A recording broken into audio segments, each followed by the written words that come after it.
What's up, everybody, man? Thank you guys tuning into another episode of the Coach Code podcast. I've got my main man, very good friend, Mr. DJ Fairley in the house with us. DJ, what's up? How are you, brother? Doing good, man. Doing good. Thanks for carving out the time and jumping in with us. Absolutely.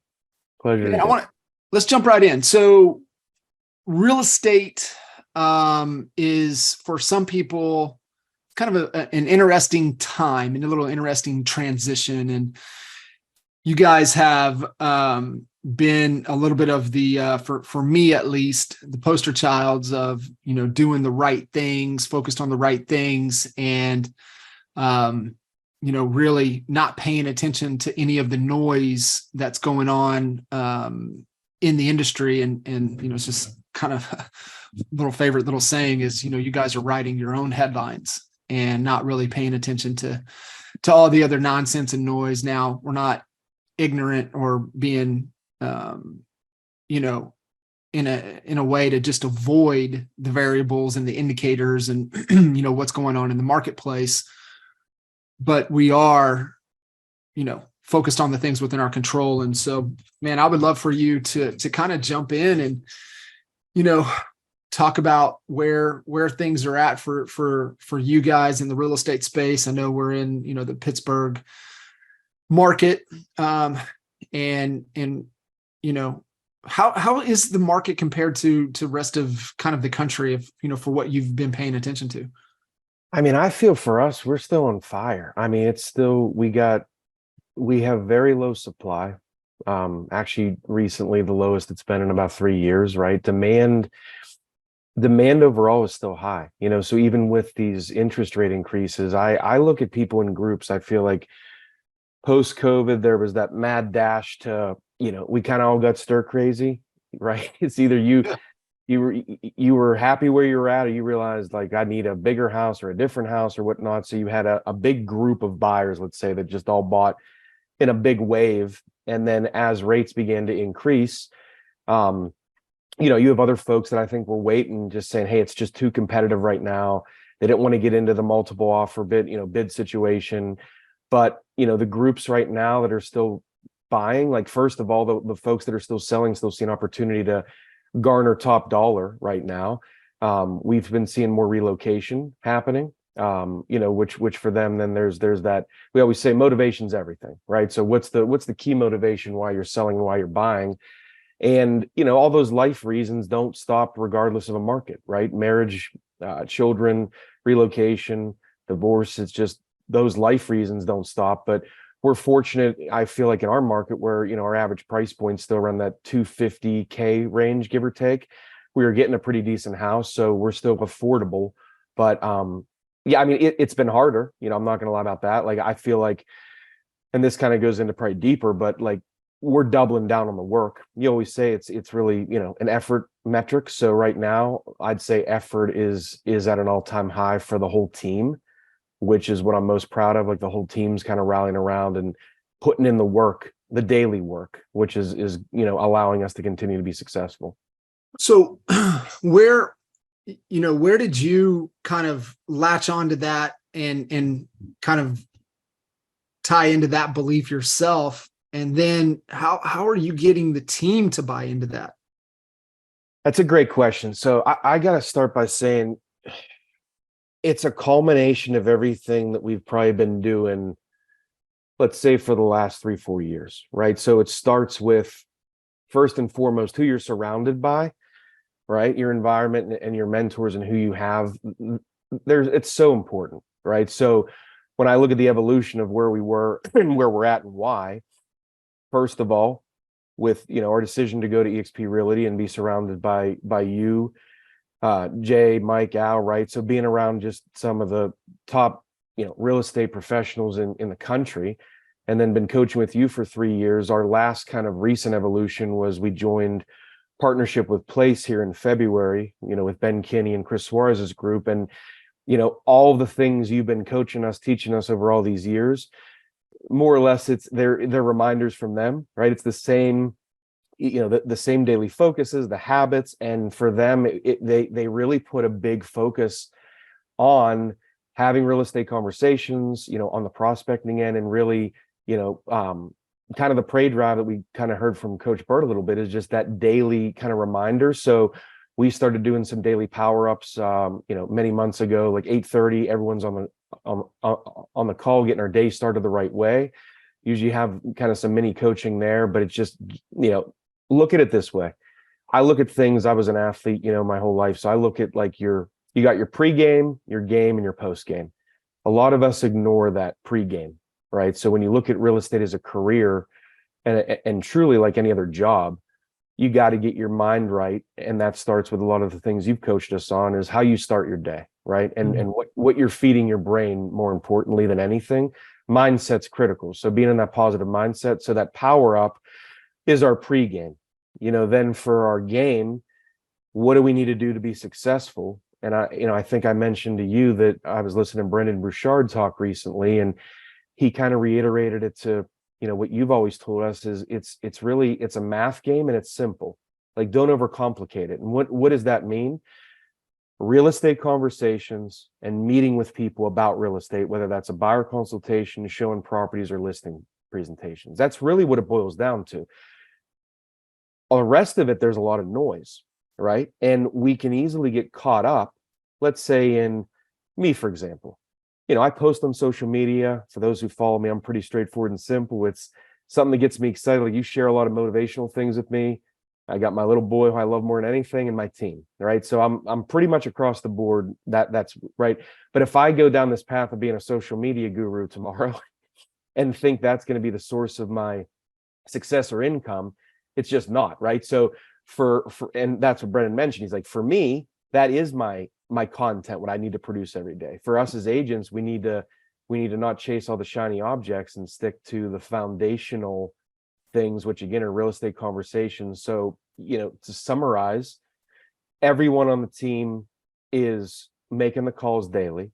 They are becoming more skilled because of the daily activity, which that's the only way you're going to get better. Like, you can practice and role play, but until you get doing the work, that's where the rubber meets the road to really increase your skill. And then as skill increases with time, now you start to see results. So, we're sitting on, as of today, August 10th, 52 pending transactions. But what people don't realize, that's the work that's occurred really for the better part of 6 months or even more, right? A lot of those people, we look at a funnel, they weren't just, hey, let's go buy a house tomorrow. That's all the follow-up and the work and the continued putting people into those, from a nurture to a hot, or from a warm to a hot. So I there's no magic, there's no secret. Like, a lot of people think that, for all the big teams that I've always followed and look up to, they're doing the same things. And I know you have a view into more than anybody with all the teams you coach, and I think you could attest to that.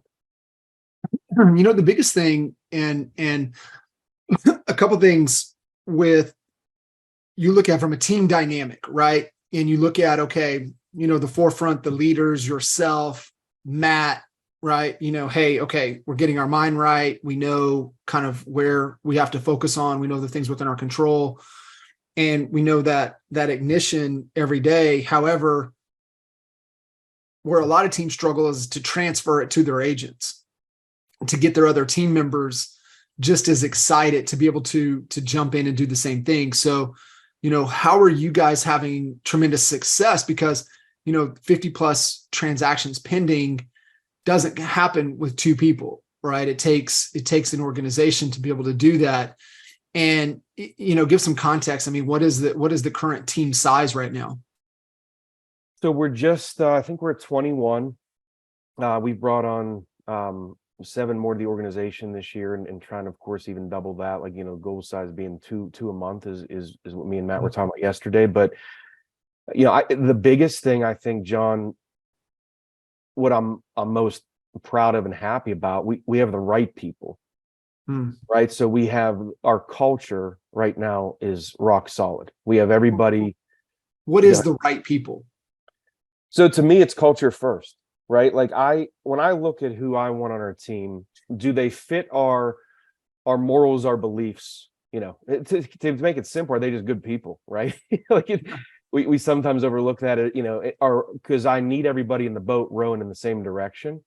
Because as you know, again, from being in sports your whole life, like it takes one bad apple to kind of spoil it for the group, right? And so I'd say the right person is, we can teach and train anything. We can increase people's skill, but do you have the desire? Do you have that drive every day to get up and do it? And then that's where we can help, of course, right? We coach to the goal.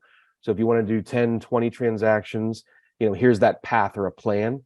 You want to do 30 to 40, there's a different plan, and 50 plus, it's a lot more, effort, of course, but culture, right person, same beliefs. I know we've talked a lot about beliefs, like we all believe the same, and truly, we really are like a family. I know it's a cliche and you hear it often, but we rally around each other. We're there for each other. Me and Matt are always very hands-on. We're available 7 days a week to help any of the agents with any issues or problems and step in. I think that's key. Personally, I think a lot of leaders say it, but they don't do it. They'll say, "Oh, yeah, I'll be here all the time," but are they really?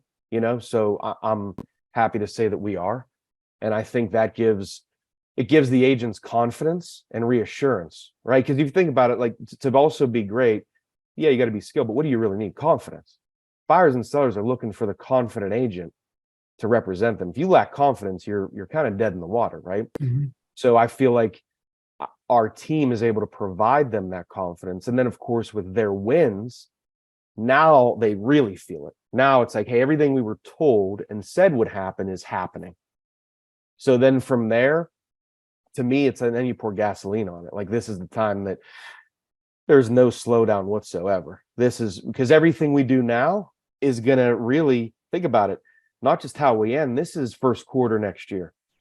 Which we're always a little bit slower, being that we're seasonal here in Pittsburgh. That first quarter is always a little slower. So we have more of an emphasis than ever to really keep going hard right now to have a solid first quarter and then take us into our normal, seasonal better months. The thing, and I'm going to ask you kind of how you're getting them to think that way. And what I always, when we're doing assumptions and planning, to be able to get your agents, team agents, to have a company to where you guys are averaging over two deals per agent, is really gold standard, if you will. And people are like, what? Two deals a month, that's 24 deals a year, whatever. You should be doing 4 deals. It doesn't work that way. And I know in all of the years of pushing and running in Lawton, pushing and running in North Dallas, the best that I was ever able to get it to, and this is micromanaging the leads, the conversations, the daily activities, daily, I was able to get it to 2.2 per agent per month average. And you're like, well, I can blow that. Giddy up, get after it. And I wish you the best of luck to be able to do that. It's super heavy. And you've got to make sure, like you said, you've got the right people. You got the people that are hungry. You got the people that are willing to improve their capabilities. And first and foremost, you got people that are committed. You've got committed agents that are willing to put it on the line every day and develop the skills and capabilities. That includes their mindset. Right. That includes what to say, how to follow up, how to articulate your value, how to be disciplined to the daily activities. Those are all in there. That then starts to build confidence and being able to do that. And so what I always tell is like, hey, you need to average 10 units per agent per year, right? If you're wanting to get to that many, you back out your personal production. The thing is that, you can run and do that, but there are systems and processes to be able to double that, what you guys have done. And you've done it through proven systems, proven processes, a solid foundational culture that you only bring people in that are culture fits. Mm-hmm. You let people out that are not culture fits, You take that gardener mentality where you're protecting the garden and the ecosystem. You have a framework, you have discipline, you have structure, you have accountability. These are what people come to us for, right? When you grow teams, they come because you're going to give them ideas how to grow their business. You're going to give them a proven framework to be successful. You're going to allow them to focus on the high dollar value activities. You're going to take some stuff off of their plate so they can do the things that really matter in this business. And then the big thing is accountability. But where I think a lot of teams that I've seen, and even agents, they miss what this all has to be wrapped with. And it has to be wrapped with standards. And we have to remember the only standards we have are the standards we enforce. And you've got so many people that say, I have this standard, I have that standard. I said, well, show me where you let one thing slide. Let me show you where you let one thing slide in your health. Show me where you let one thing slide in your relationships. Let me show me where you let anything slide in your business. That's your standard. And, it's how we do anything is how we do everything. That's why you talk about it's that ignite the prey drive. What involves, flipping that switch, right? Really igniting that power within, physically, mentally, emotionally, and spiritually daily. Then you bring them into the power up to where they're focused in, get everything out, focused in on, their what they need to do to be successful today. And to me, it's that's where it has to start. What is my standard that I'm willing to enforce and not let slide within my values of who I am, and who am I surrounding myself to build that team to help me build this empire of where I'm trying to build and trying to go. So that's easy and a lot there, right? And it's like, well, I'm a great team leader. I get that. DJ, you get that. Matt, you get that. But even bringing the right people in, like, how do you get people to think and want to be a part of that is one thing. But then it's like, how do you get them? And maybe this is the answer. How do you get them out of thinking about today? How do you get them out of survival? Because you said something a while ago, and this is what I want a lot of people listening to this conversation to take away. It's August the 10th. We are almost midway point of Q3 for this year. You're spot on. You need to be thinking right now. You need to be thinking about Q1 of next year. Everything you do right now, yeah, it's going to hit the bank account going into Q4, but what you're building, the pipelines you're building, the structure you're building, the things you're building, you won't see until Q1. And that's where you've got to be thinking. Yeah. How do you convey that? How do you get the agents bought into that? I think, again, we're reminding them daily. We've been fortunate that we've gone through many cycles of this real estate industry, from being around in '08 until now. And for the newer agents that only know this, it's being able to tell them, we are going to be fine in any shift. We're going to be fine regardless of market. So to your point, you always want to be on top of course, where the market is and the fundamentals and the economics. But what can we control, right? All we can control mainly every day is our decisions, our choices, and our effort. And if those decisions and choices are aligned with what our goals are, there isn't even a question we'll be successful. And the belief comes from them seeing, I think more than anything, John, we have a lot of agents that have now been with us, say 3+ years, that are becoming leaders.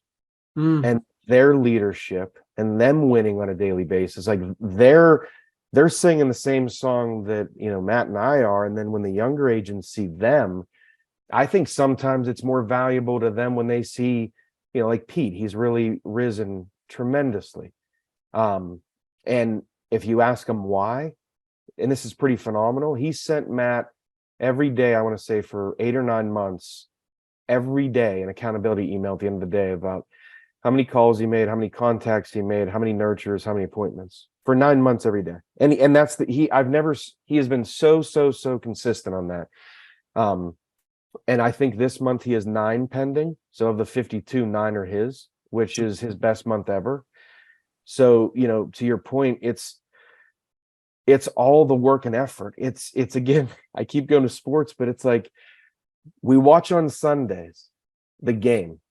Nobody sees all of the hours and the effort and the work every day behind the scenes.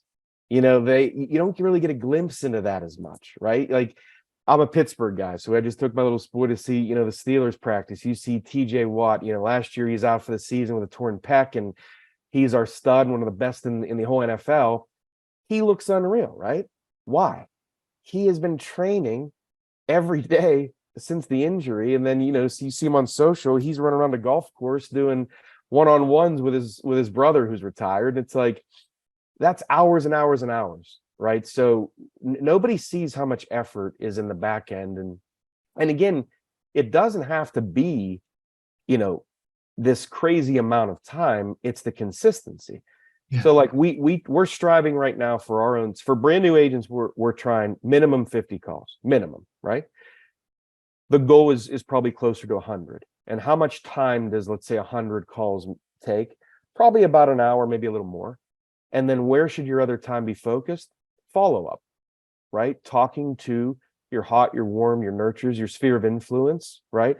That's a whole nother, let's say, time block that should be on everyone's calendar each day.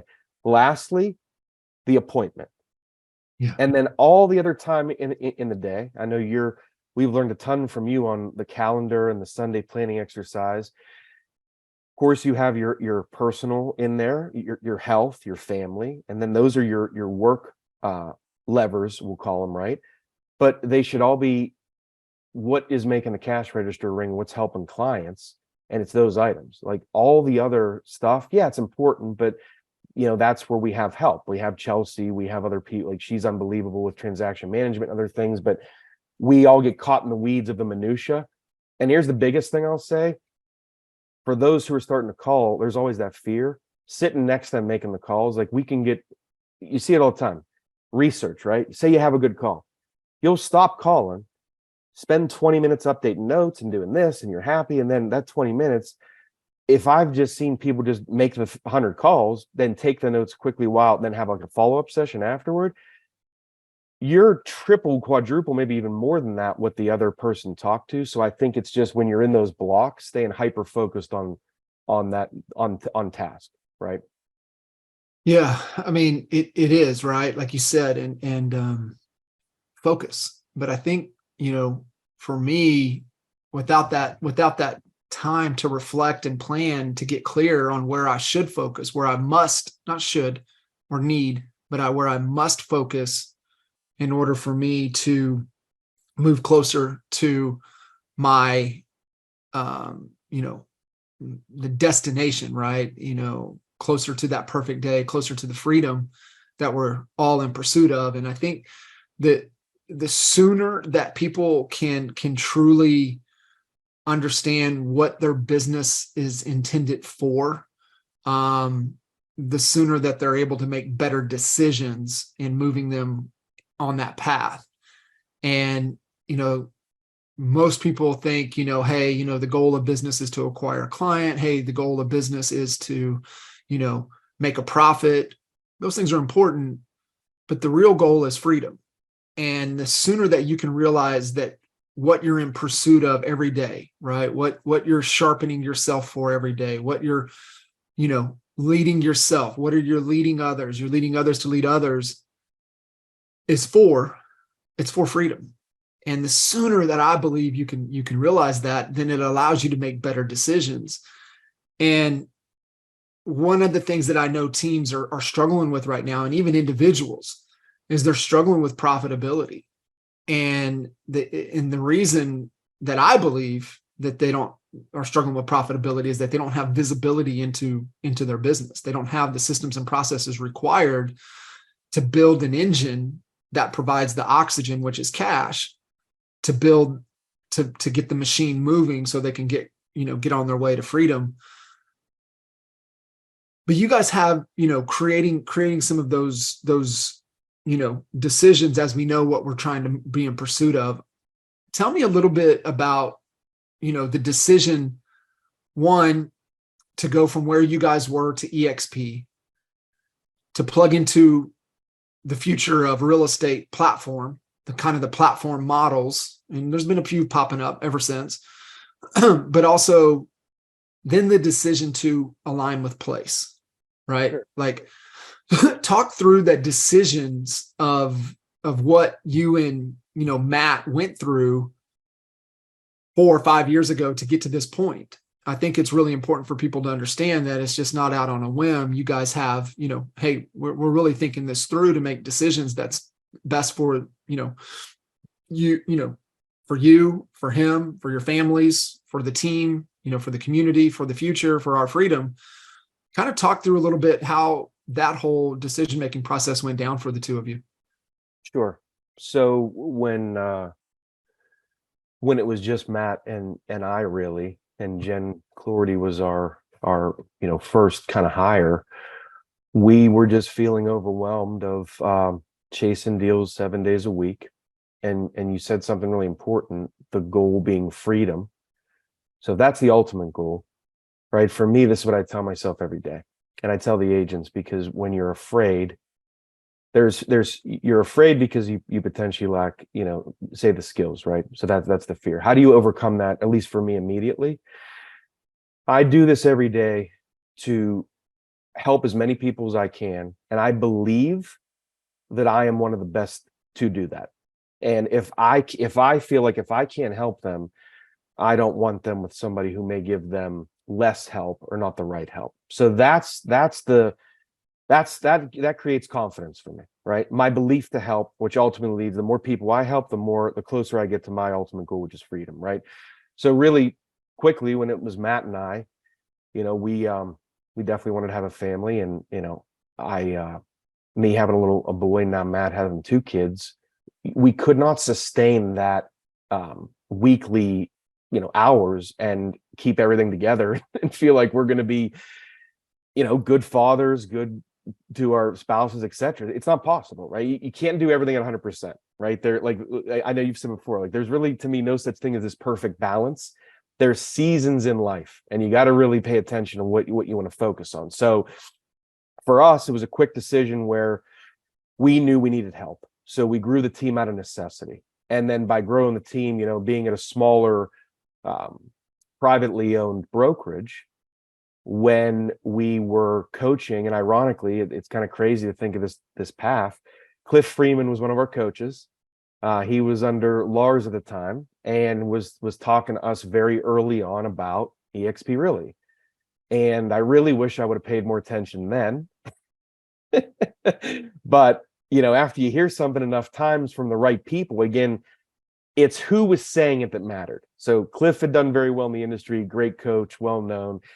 Then, of course, comes along you and Jay, and Al and Mike, and it was going to, and I got to give credit, like you guys stayed on top of us to just see the opportunity. Wasn't selling anything. It was just have an open mind. We just want to show you. And being in that room in Key West, Florida, now looking back around, wow, Veronica was there, Kyle Whistle, Dan Beer, Levi, just tons of leaders, right? So being in that room and seeing, again, like-minded individuals. I like the group, I like the culture. And then go even further, our leadership, speaks volumes. Like, I don't follow companies, I follow leaders. I know that if Glenn and team went out and did something new tomorrow, it's going to be successful. I know that anything you guys do, you, Jay, and Mike do, it's going to be successful, right? So that felt good. It felt right. And it felt like I love the platform. It was super simple, straightforward. We're all in the same kind of structure, where other brokerages, I love them all, but there's all these different things that are given to different agents, right? And I love that it wasn't, hey, it's kind of like, if you want to be here, we want you here, but we're not forcing anybody. I think that takeaway was kind of attractive to me. There wasn't this, so unlike other places where it's like they're begging you, there was none of that. It was like, if you don't see the value in this, that's okay. Don't join, right? So in joining EXP, truly that was the life-changing opportunity, because it helped us not only monetarily from being able to provide more for our families, but our team, like we were able to be more generous as far as splits and whatnot in that regard.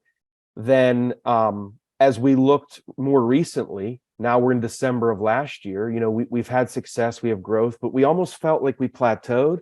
And if I'm being really candid, Matt has a lot on his shoulders every day. We're really running a brokerage and a brokerage at this point, with me really focused more on the sales part, but Matt wearing so many hats. And we started to have a little bit of guilt that we weren't providing what we wanted to our team members, our agents at the highest level.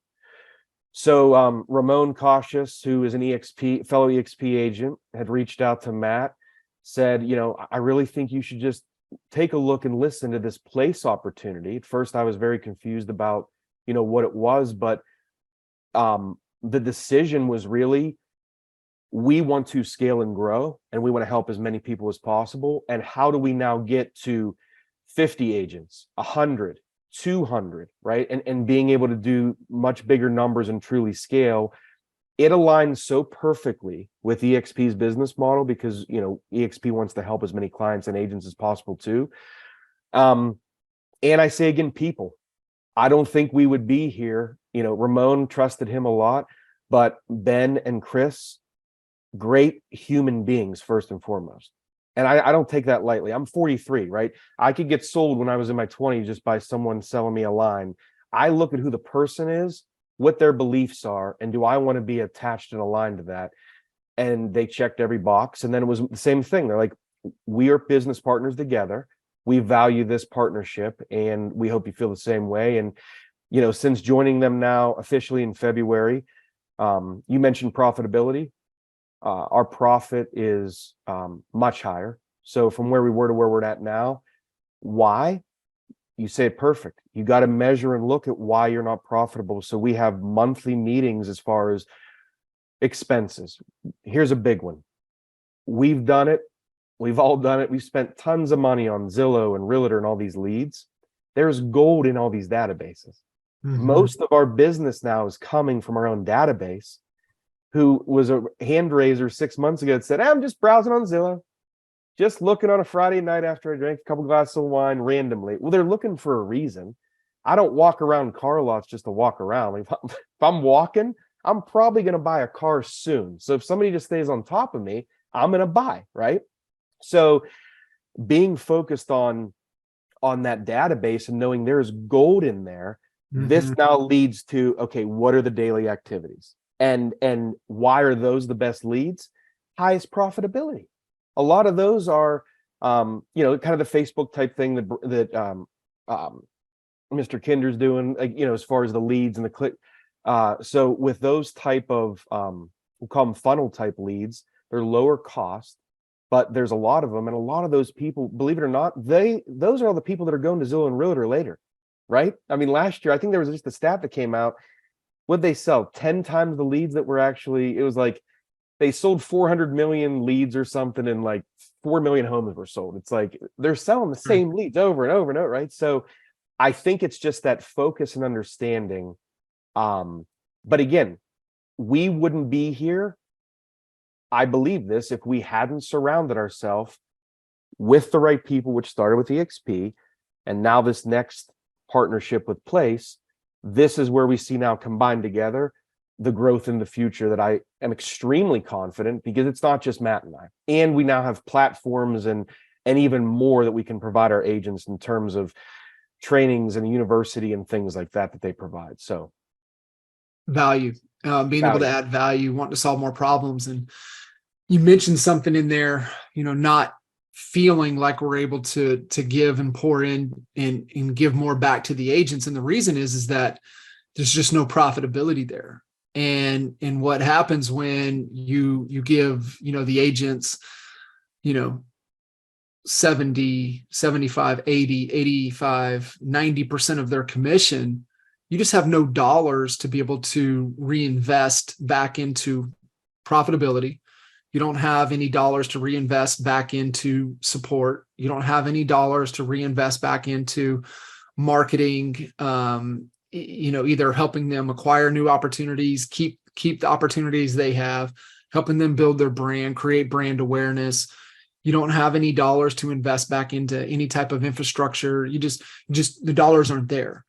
And I think that's what a lot of people miss when they come into an organization. They're wanting, I deserve more. It's like the reason that they're, and it's the whole adage we talk about, right? In the absence of value is when people question price, and they're just not seeing or getting to the value. And this is interesting because I've had, because I coach people in all different companies all over the world.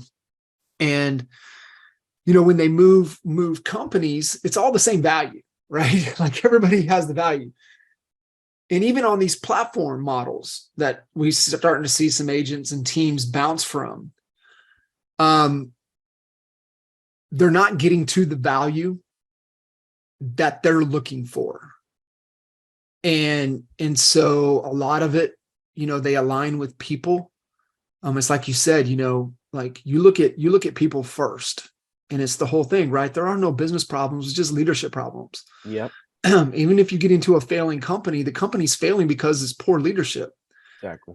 And that's why, it's even what the damn coach code is, right? Lead yourself, lead others, and lead others to lead others. And there's a lot of folks that, they miss that first step. They're not leading themselves at the highest of levels. And I know we had a great conversation, yesterday talking about, that 100-0 principle.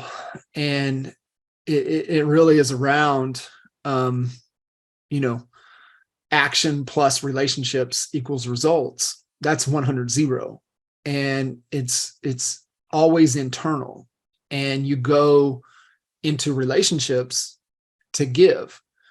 And the second that you go into a relationship expecting anything in return is when then you're going to be let down. And it's hard as hell, man. It's hard, right? And I think having that framework as a constant reminder is key. And just like a lot of things that you shared, right? There's decision-making filters. You're gauging everything about standards. You're gauging everything off of non-negotiables. You're gauging everything off of, is this moving us closer to freedom? And I think that's one of the biggest things that small business entrepreneurs, real estate agents, they're missing, is they don't have a framework to make decisions. They don't know how to look at where they're at. They don't know how to uncover and get clarity of where they want to go. And it all starts with, like what you said, surrounding yourself with the right people. And it's just environment and circumstance that leads to everything else. Well, you said something that's really powerful. So when you look at when you look at profitability, right? Sometimes that's, people don't want to talk about it, or it's like you're just talking about money. That's not the case at all. When I look at EXP Realty and I look at Place, their ability to be very profitable, look how much they give back. Mm-hmm. Right? You can't give unless you have. And some of the most generous and amazing human beings on the planet are highly profitable, wealthy individuals that do give back. And that's where, for me, it goes back to the very simple thing. Are you a good person? Like, if you're a great human being, check that box first. Right. You're going to do a lot of great things for others. So EXP's made tons of investments, continue to do so for the agents. They're an agent first brand. Place, because they have a leader that has always been real estate first. Exactly right. Who was in the trenches as an agent, mm-hmm. and then just saw a better way to build a model to keep that agent first and foremost. And then again, now, like I mentioned with Place, they're pouring into the agent and want to see that growth. So that's where I feel so confident about the future. We care. When you care and your agents know you care and your clients know how much you care, you're going to have amazing success. But when it's just a numbers thing and it's like, hey, let's go hire 50, we'll keep 2, and it's just this revolving door, and they're not human beings, they're just a transaction, that model's never going to work. And back to your point, in any shift in any market, which we saw in Florida back in 2008, if you're doing it, if it is like the 90, 95, percent splits, what are you really getting value wise, number one? Because to me, that's all, sometimes it's like I don't know, like when I go up against FSBOs and expireds, like those type of things, it's like, well, I'm going to go for the flat fee MLS. Okay. What's the value you're getting? We're on the MLS. Okay. That's it. There's no, right. There's no value. So it's just, I could not be more excited about where we're at, where we're going, and look at the next 10 plus years, knowing that if we just do the daily thing, and not every day is perfect, but try, like if you get off course, it's okay, just get back on it the next day. But I know we're on the right path and we're surrounded by the right leaders, and we're able to lead better and create other leaders as well. So love it. Well said, my friend. I appreciate you jumping in. For anybody catching this conversation, want to learn more about the EXP platform, and also curious, what Place is and how Place can help you, be a springboard in your business. Feel free to reach out to DJ and all over social media, and connect with DJ. Connect with me. I'll put you in contact with them. But brother, I appreciate you a ton. Appreciate you too, man. Thank you. Awesome. We'll see you. All right. Later. Later.